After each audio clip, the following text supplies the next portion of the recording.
sebuah perkampungan yang sunyi di pinggir kota Jakarta. Hari yang cukup terik mengantarkan Herman, seorang pekerja bangunan kawakan, tiba di kediaman Bu Haji. Tugasnya tampak rutin, memperbaiki kebocoran atap yang kerap merepotkan saat musim penghujan tiba. Namun, siapa sangka pekerjaan yang terlihat biasa ini akan membekas dalam ingatan Herman? Dengan cekatan, Herman memulai pekerjaannya. Ia sudah akrab dengan pekerjaan kasar semacam ini, meski sengatan matahari hari itu membuatnya lekas berkeringat. Rumah Bu Haji tergolong luas dan mewah di desa tersebut. Keluarga Pak Haji dikenal luas dan disegani.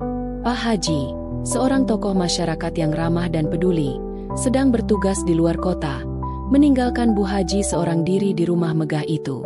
Di tengah pekerjaannya, dahaga mulai menyerang Herman. Panas yang menyengat membuatnya ingin segera minum. Usai memasang beberapa genting, Herman berinisiatif mengambil air minum di dapur.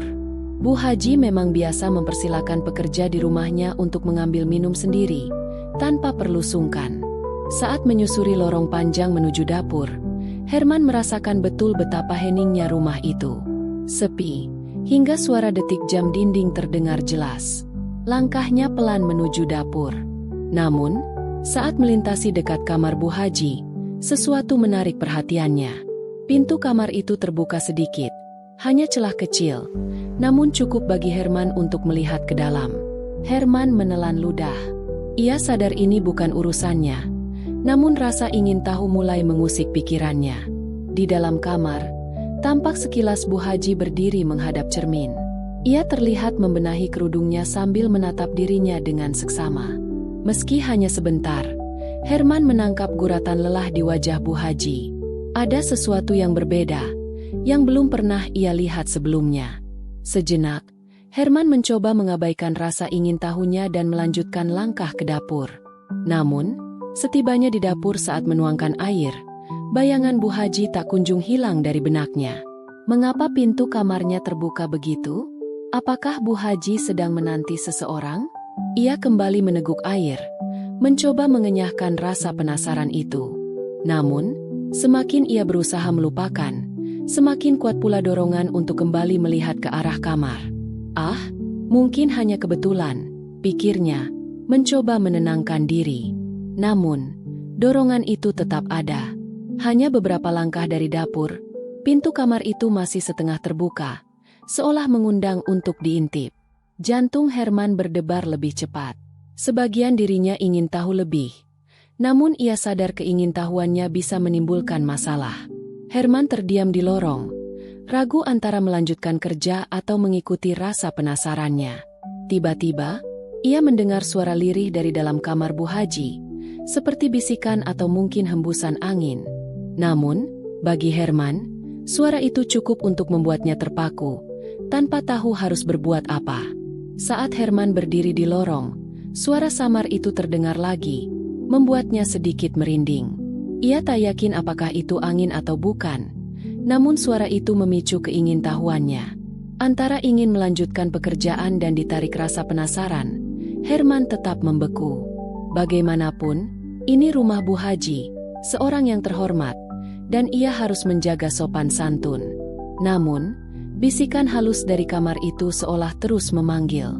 Mungkin Bu Haji butuh bantuan. Pikirnya mencari alasan untuk mendekat.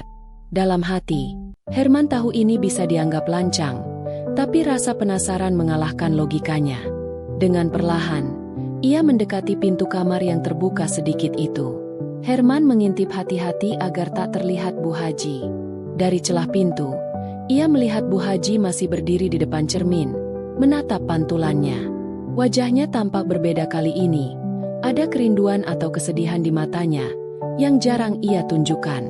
Bu Haji dikenal sebagai wanita yang menjaga sikap, selalu berpakaian sopan dan berkerudung, menjaga kehormatan sebagai istri tokoh masyarakat. Wajahnya memancarkan ketegasan sekaligus kelembutan wanita yang berpengalaman. Namun, hari itu Herman melihat sisi lain Bu Haji, seolah menyimpan rahasia besar. Suara bisikan itu terdengar lagi, lebih jelas, seakan dari dalam kamar. Apa ini hanya perasaanku? Gumam Herman dalam hati, semakin tertarik namun juga takut mendekat. Hawa dingin mulai terasa di lorong. Padahal hari itu cukup panas. Tak lama, Bu Haji menghela napas panjang sambil memegang kalung di lehernya. Herman belum pernah melihat kalung itu. Mungkin sangat berarti baginya. Ekspresi Bu Haji berubah, seolah teringat kenangan lama. Tatapannya kosong, namun penuh cerita yang hanya ia pahami. Herman, yang masih terpaku, mulai merasa ini bukan sekadar rasa ingin tahu biasa. Perasaannya bercampur aduk, antara ingin tahu lebih atau segera pergi. Namun, sesuatu menahannya, seperti daya tarik kuat, memaksanya tetap mengamati. Dan saat Herman berpikir untuk benar-benar pergi, Bu Haji tiba-tiba berbalik ke arah pintu, langsung menatapnya.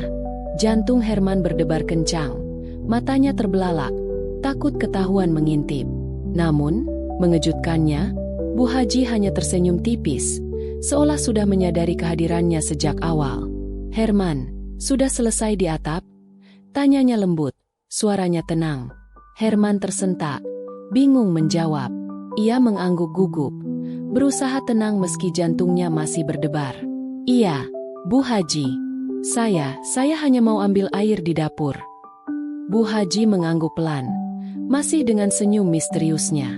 "Kalau sudah selesai, istirahat dulu. Tidak usah buru-buru. Hari ini panas sekali. Ambil airnya secukupnya," ucapnya sambil kembali membelakangi Herman dan berjalan ke meja di sudut kamar. Herman merasa lega, namun rasa penasarannya semakin kuat. Ada yang aneh di rumah ini, di kamar Bu Haji, seolah menyimpan cerita tersembunyi.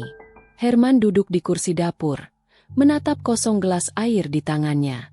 Suara Bu Haji tadi terngiang, begitu tenang namun terasa dekat, seolah menyimpan sesuatu di baliknya.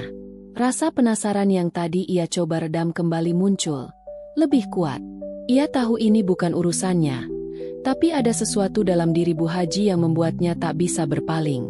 Tak lama, Bu Haji muncul dari kamar, berjalan mendekati dapur tempat Herman duduk. Wanita itu tampak lebih santai, senyum tipisnya membawa ketenangan ke dapur. Bu Haji menghampiri Herman dengan langkah ringan, membawa cangkir teh panas. Ada kehangatan dalam senyumnya, namun juga misteri di matanya. "Herman," panggilnya lembut.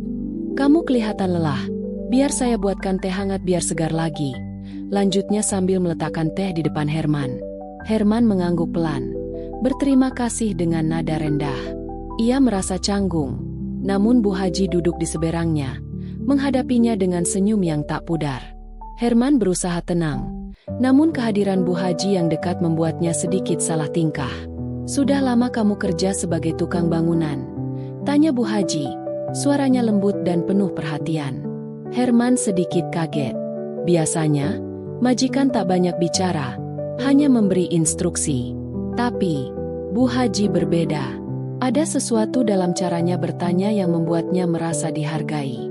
"Sudah lama, Bu Haji," jawabnya singkat, menjaga jarak. Namun, tatapan Bu Haji yang dalam membuatnya sulit untuk tak bercerita. "Sudah lebih dari 10 tahun, kerja begini dari satu rumah ke rumah lain."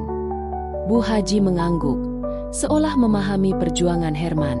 "Pasti berat, ya," komentarnya, tanpa nada mengasihani, hanya perhatian murni yang membuat Herman semakin nyaman. Sejenak, keduanya terdiam. Hanya suara jam dinding yang terdengar, menciptakan jeda yang hangat namun aneh. Herman merasakan hawa yang berbeda, seolah ada energi tak biasa di antara mereka. Matanya sesekali melirik Bu Haji yang duduk tenang, memainkan ujung kerudungnya sambil tersenyum kecil. "Herman," suara Bu Haji kembali memecah keheningan. "Rumah ini sebenarnya punya banyak cerita. Mungkin kamu belum tahu, tapi tempat ini menyimpan kenangan yang cukup berharga bagi saya." Herman hanya mengangguk, penasaran namun enggan bertanya lebih jauh. Bu Haji melanjutkan dengan nada pelan, hampir berbisik. "Dulu, sebelum menikah dengan Pak Haji, saya sering sendiri di rumah ini. Waktu itu, saya hanya gadis biasa yang suka berhayal dan bermimpi. Banyak yang berubah, tapi perasaan itu kadang muncul lagi, terutama saat rumah ini kosong."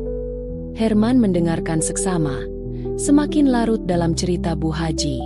Ia merasakan kedalaman setiap kata, Seolah Bu Haji berbicara tentang sisi dirinya yang tersembunyi.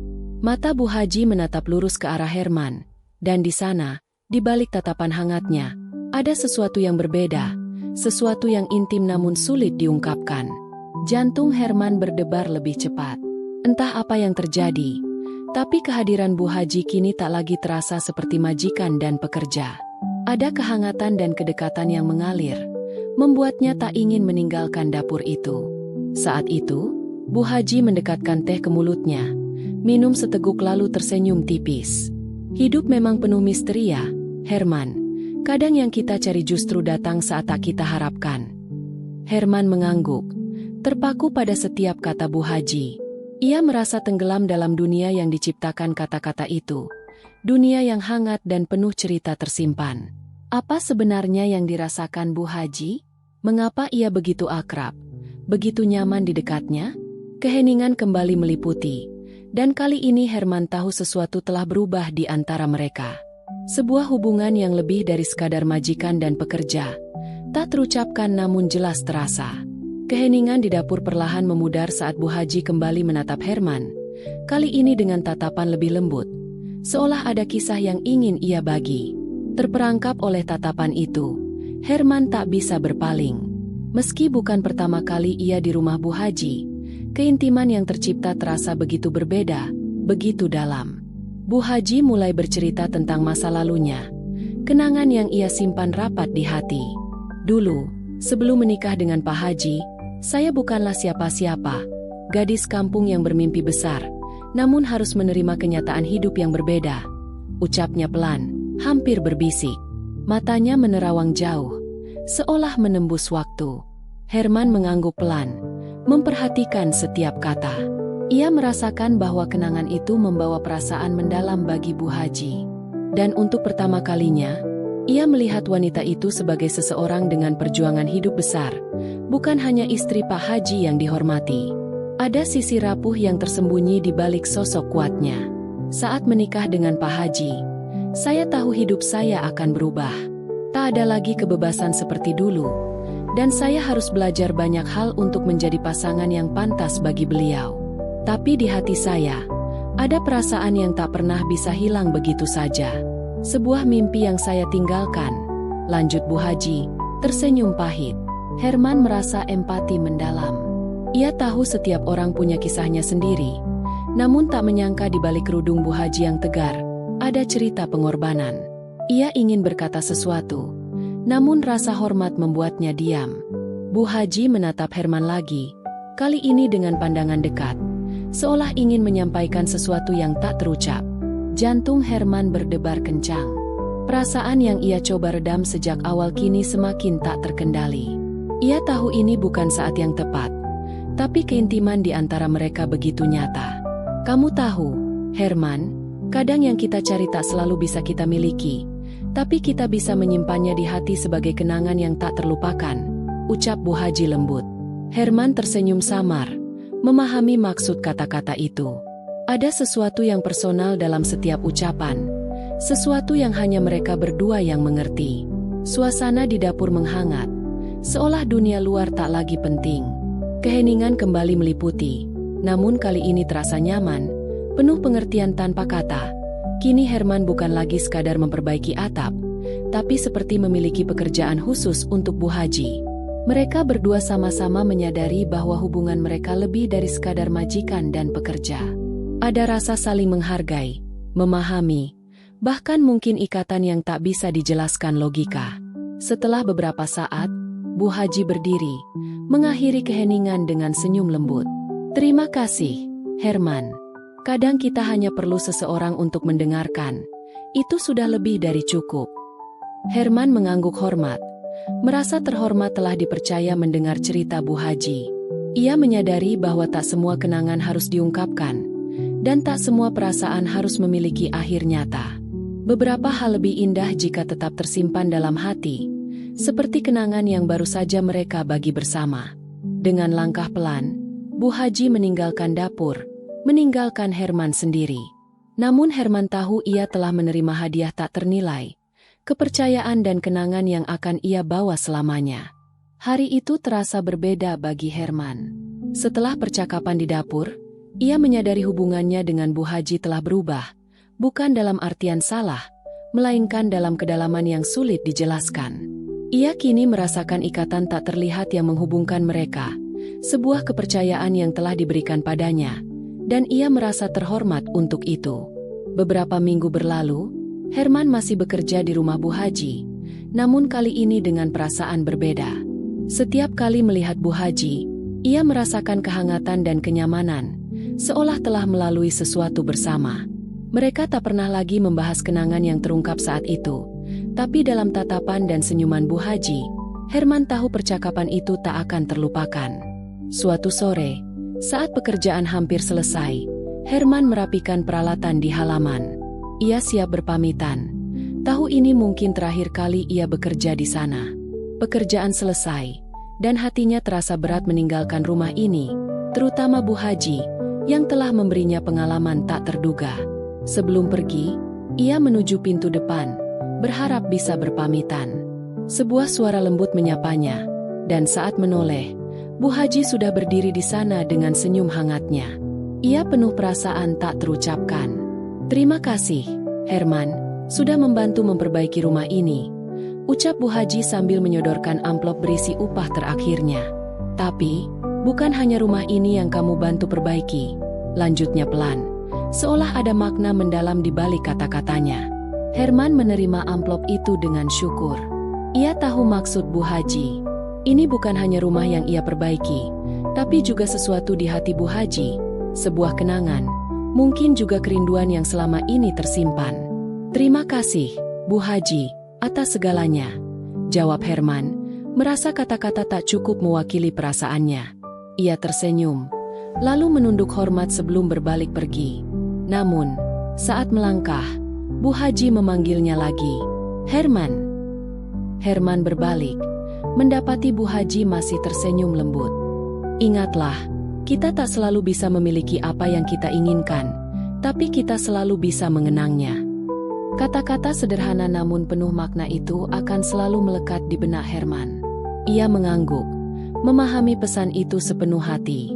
Kenangan ini dan momen singkat bersama Bu Haji akan menjadi bagian dirinya selamanya.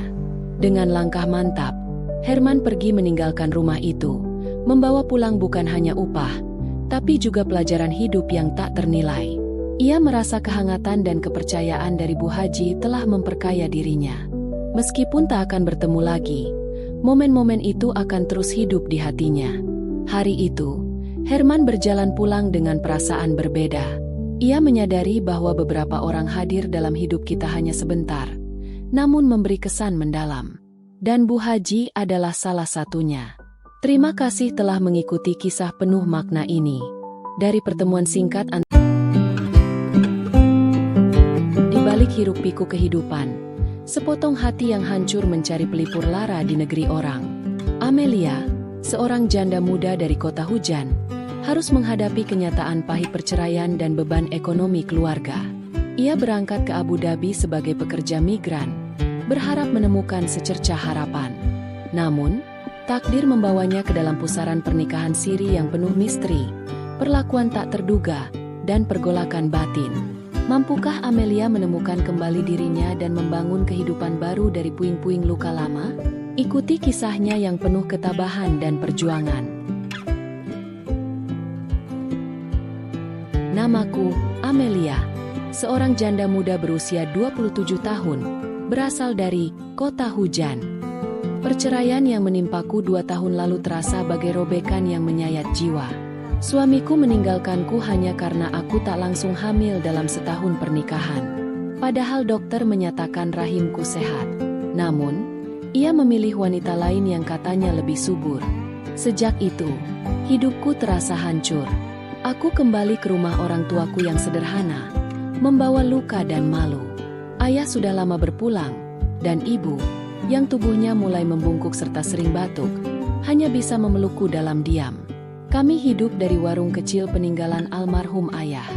Namun, dagangan sepi dan utang dari pinjaman koperasi untuk modal terus menumpuk bunga. Aku tahu, jika terus tinggal di sana, aku hanya akan menjadi beban. Aku akan pergi ke luar negeri jadi pekerja migran, tekadku. Amelia yakin? Tanya ibu dengan suara berat. Aku mengangguk sambil mencium tangannya. Kalau bukan aku, siapa lagi, Bu? Bulan Mei 2023, aku resmi berangkat ke Abu Dhabi melalui jalur yang legal. Sebelum itu, aku mengikuti pelatihan di Bandung selama 2 bulan. Aku mempelajari cara membersihkan rumah majikan Arab, memasak makanan Timur Tengah, dan bahasa Arab dasar. Kukira aku siap. Namun, perkiraanku salah. Hari pertama mendarat di Dubai. Panasnya terasa membakar kulit. Aku dijemput oleh agen lokal dan dibawa ke rumah majikan. Sebuah bangunan 3 lantai dengan gerbang besi tinggi. Aku bahkan harus menengadah untuk bisa melihat balkon paling atas. Majikanku bernama Tuan Halil. Kulitnya hitam legam, tinggi besar seperti tiang listrik, rambutnya keriting kecil, dan matanya dalam. Wajahnya tidak menunjukkan senyum sama sekali saat melihatku. Namanya? Tanyanya dalam bahasa Arab bercampur Inggris. Amelia. Jawabku dengan suara pelan. Dia menatapku dari ujung kepala hingga kaki, lalu mengangguk.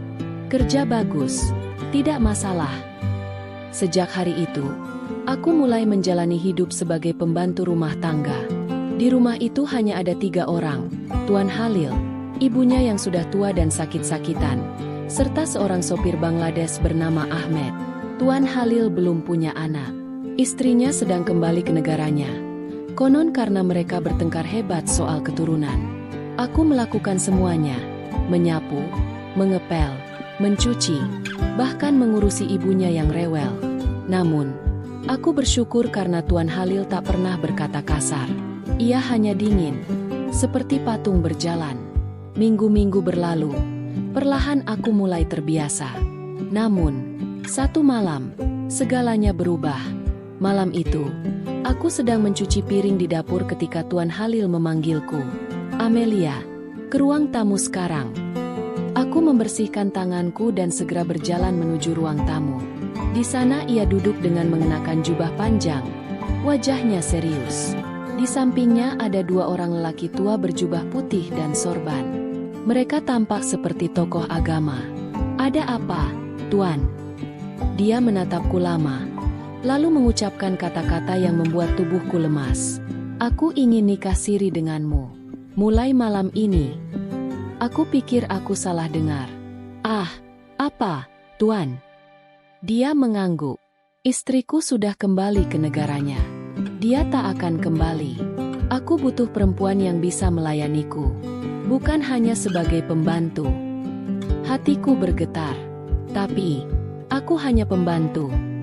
Salah satu lelaki tua itu bicara. Ini demi kehormatan. Daripada zina, lebih baik halal. Kamu perempuan baik. Kami sudah lihat kamu sabar dan patuh. Tidak ada paksaan. Tapi kami minta kamu pertimbangkan. Tuan Halil menambahkan, kau tetap digaji. Bahkan lebih. Rumah ini akan jadi milikmu juga.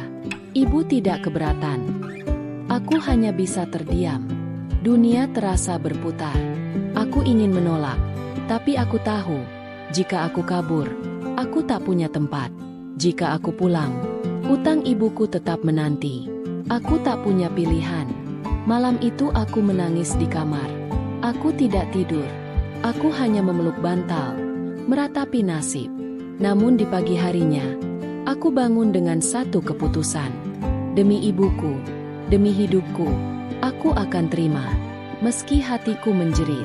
3 hari kemudian, akad nikah siri dilakukan di ruang tamu. Aku mengenakan abaya putih pinjaman.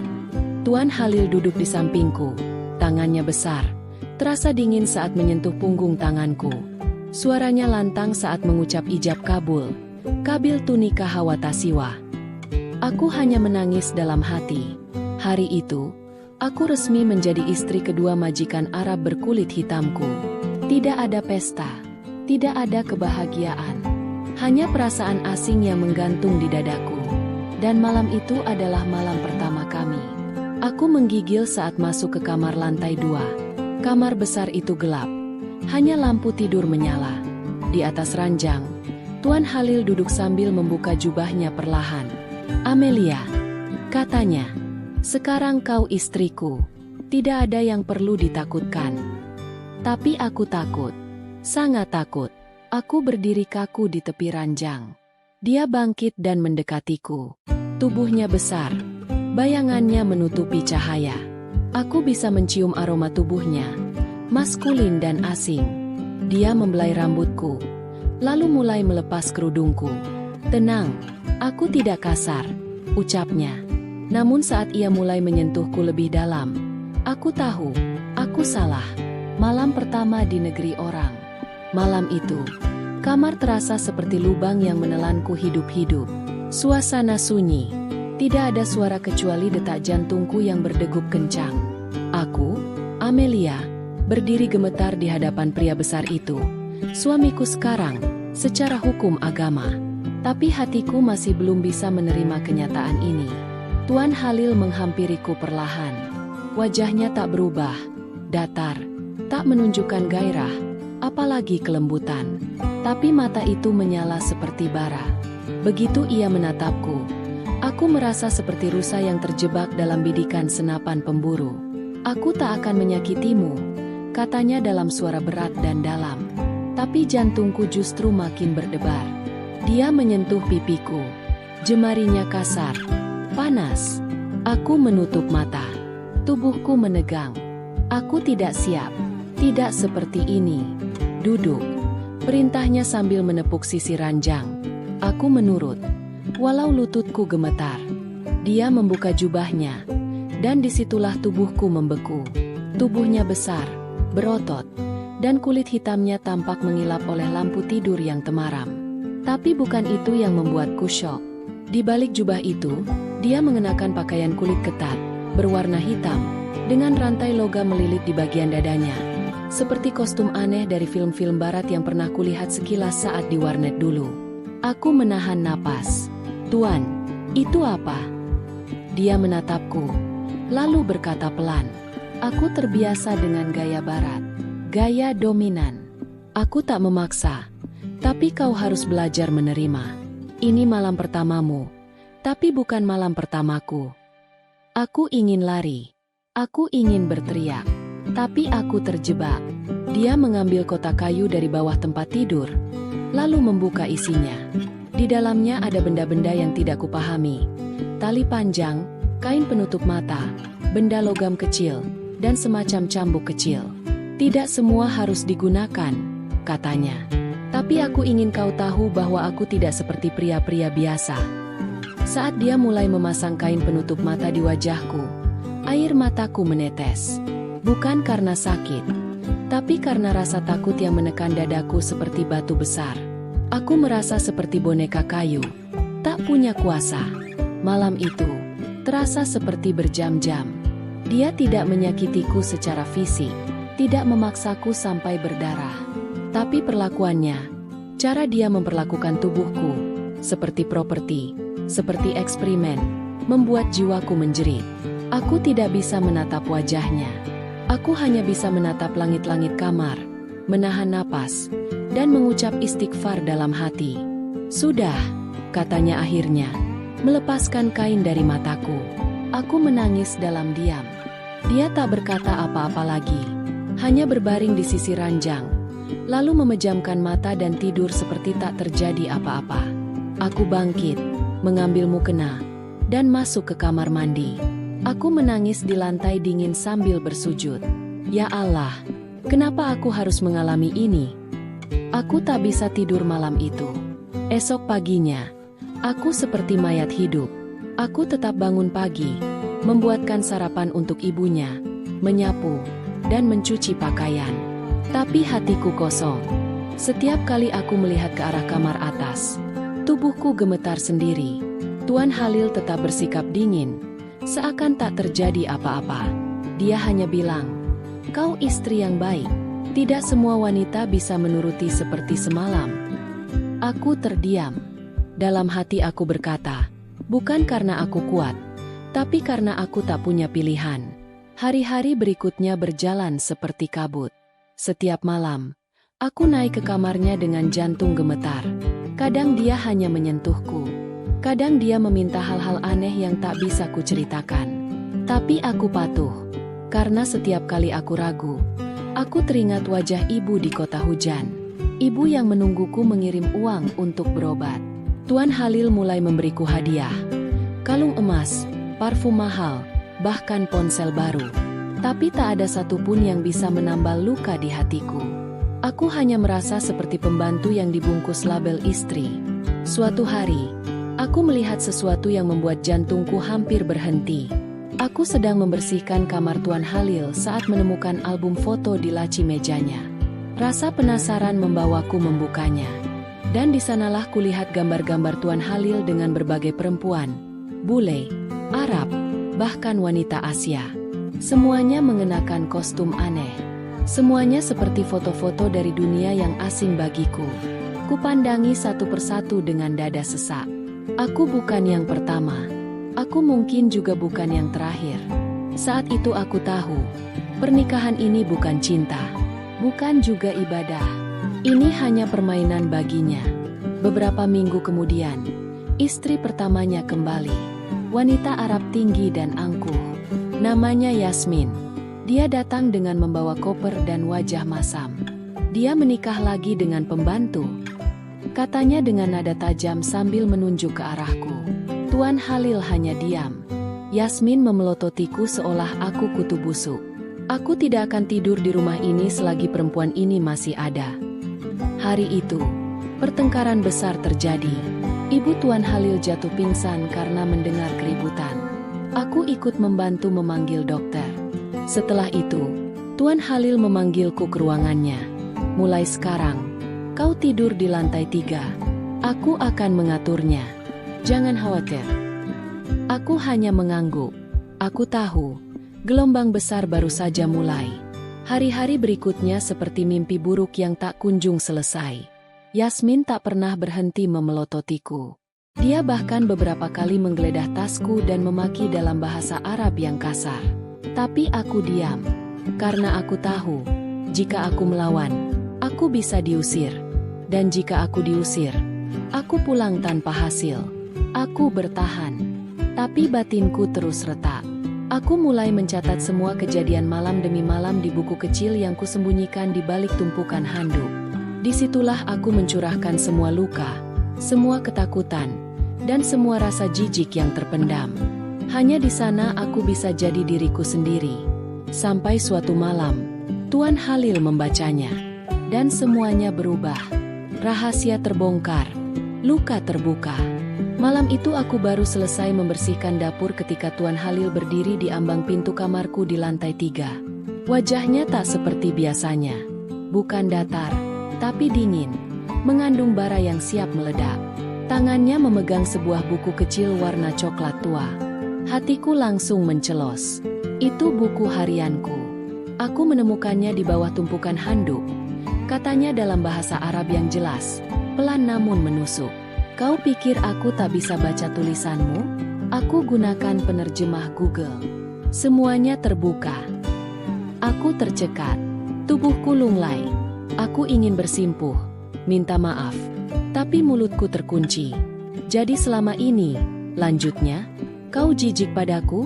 Kau hanya berpura-pura? Dan kau bilang aku bukan suami, tapi seperti penyiksa. Aku menunduk. Air mataku jatuh tanpa bisa dicegah. Dia melempar buku itu ke arahku.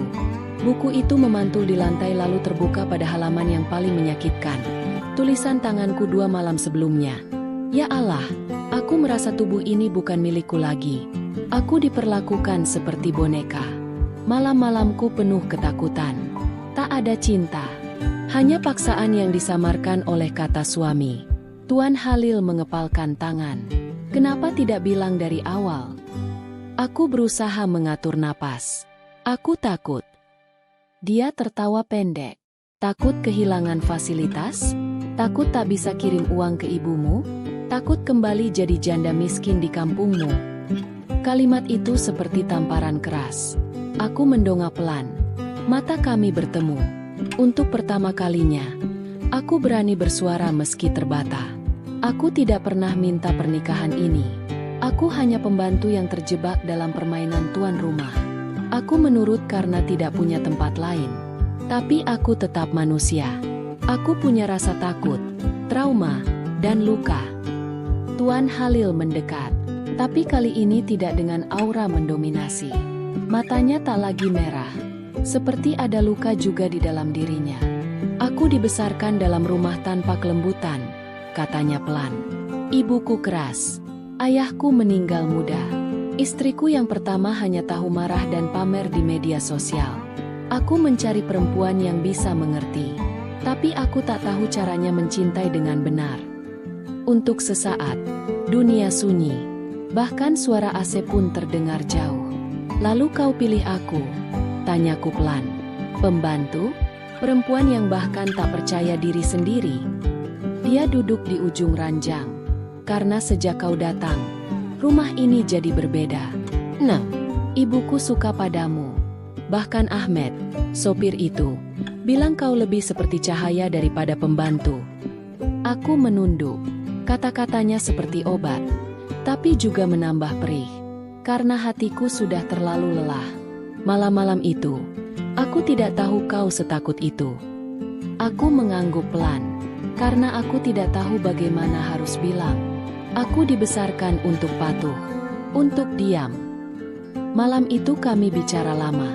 Untuk pertama kalinya sejak aku menjadi istrinya, kami bicara layaknya manusia. Bukan tuan dan pembantu, bukan predator dan mangsa, tapi dua manusia yang sama-sama terluka. Di akhir malam, Tuan Halil mengambil keputusan mengejutkan. Mulai malam ini, kau tidak perlu naik ke kamarku lagi. Aku akan beri waktu. Mungkin bahkan kita tak perlu serumah lagi. Kau bisa tetap bekerja di sini, tapi bukan sebagai istriku. Bukan secara batin. Hatiku gemetar, antara lega dan bingung. Lalu, bagaimana statusku? Dia menghela napas. Itu yang akan kita bicarakan dengan ustaz. Keesokan harinya, seorang ustaz lokal dipanggil ke rumah. Namanya Syaif Abdullah. Pria tua yang lembut tutur katanya. Setelah mendengar cerita kami berdua, beliau hanya mengangguk-angguk sambil memegang janggut putihnya. Pernikahan tanpa kerelaan hati bukanlah pernikahan yang sempurna. Sah secara syariat. Tapi jika hatinya penuh ketakutan, maka hak suami telah cacat. Aku sarankan, pisah secara baik-baik, lalu ambil waktu untuk mengenal. Jika cinta tumbuh, nikahi kembali. Jika tidak, bebaskan. Tuan Halil tampak berpikir keras. Matanya menatapku lama. Kalau begitu, katanya pelan, aku akan bebaskan kau. Tapi tetap beri tempat di rumah ini jika kau ingin tetap bekerja. Aku tak tahu harus sedih atau lega. Tapi hatiku berbisik. Inilah awal yang baru. Hari-hari berikutnya berjalan tenang. Yasmin, istri pertamanya, kembali ke negaranya setelah mendengar bahwa aku dan Tuan Halil sudah pisah secara batin. Dia tak percaya, tentu saja, tapi dia tidak peduli lagi. Yang dia tahu, dia tidak lagi berbagi rumah dengan pembantu. Aku pindah ke kamar kecil di lantai bawah, mulai bekerja seperti biasa. Tapi kali ini tanpa tekanan. Tuan Halil tetap memperlakukanku baik. Bahkan kadang memintaku menemani ibunya yang semakin uzur. Dan perlahan, hatiku mulai pulih. Aku mulai menerima bahwa luka bisa sembuh asal diberi waktu. Aku mulai menulis lagi, tapi bukan dalam bentuk keluhan, melainkan puisi, surat-surat untuk diriku sendiri. Tuan Halil membacanya suatu hari, dan berkata, "Tulisanmu indah. Suatu hari, kau harus terbitkan ini." Aku tersenyum, bukan senyum pura-pura, tapi senyum sungguhan. Hingga suatu sore, saat aku sedang duduk di taman kecil belakang rumah, dia menghampiriku dengan secangkir teh hangat. "Aku ingin bertanya," katanya, "bolehkah aku mulai mengenalmu sebagai perempuan, bukan sebagai istri yang terpaksa?" Aku terdiam lama. Hati kecilku berdebar. "Jika kau izinkan," lanjutnya, "aku akan mengajukan lamaran sungguhan di hadapan keluargamu, dengan restu, dengan cinta." Aku menatap langit yang mulai jingga. Angin gurun bertiup pelan menyapu anak rambutku. Dan untuk pertama kalinya sejak tiba di Abu Dhabi, aku merasa bebas. Berikan aku waktu, jawabku pelan. Dia mengangguk. Aku akan menunggu. Lamaran kedua. Luka yang sembuh. Hari demi hari berlalu.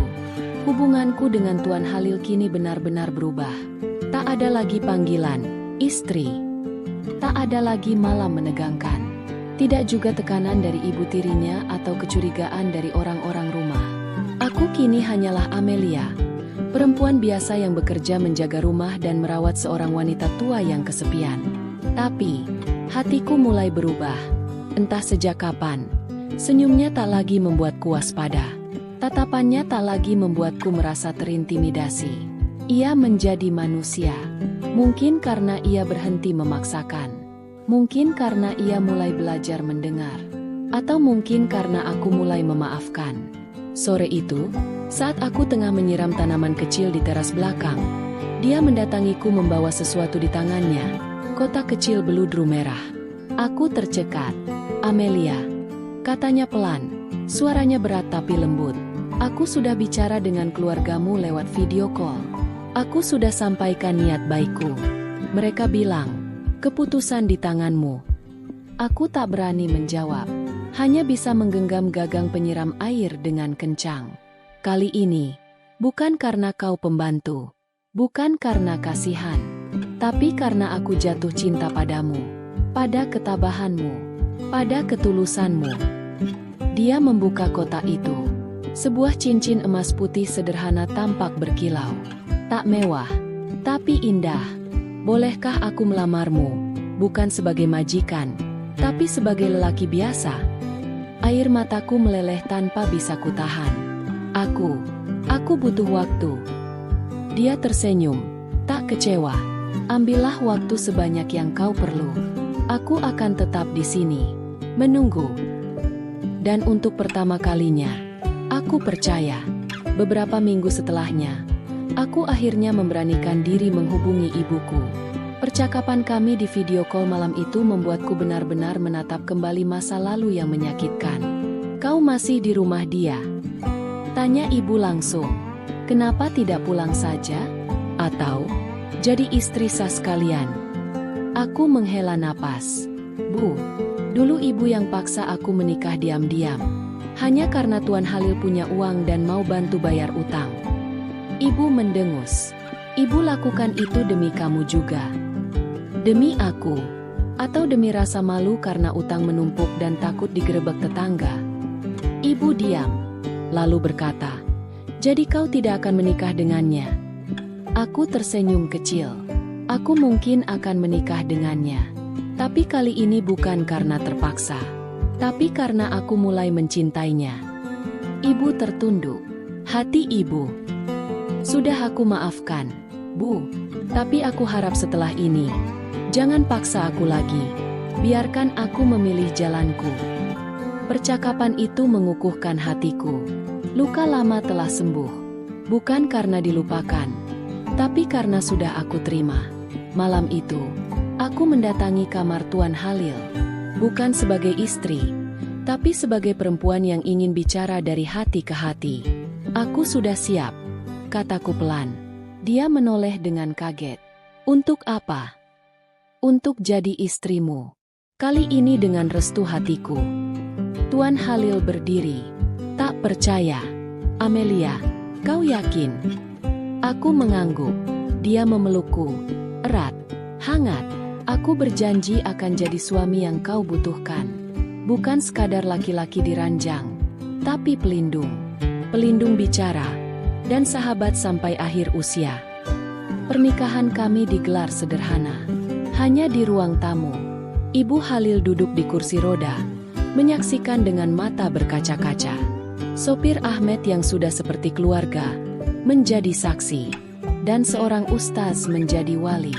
Tak ada pesta, tak ada gaun putih mewah. Hanya aku, dalam gamis hijau zamrud sederhana dan cincin kecil di jari manis. Tapi bagiku, itulah hari pernikahan paling suci. Karena untuk pertama kalinya, aku menikah bukan karena keterpaksaan, tapi karena cinta. Hari-hari setelahnya, hidup kami jauh berbeda.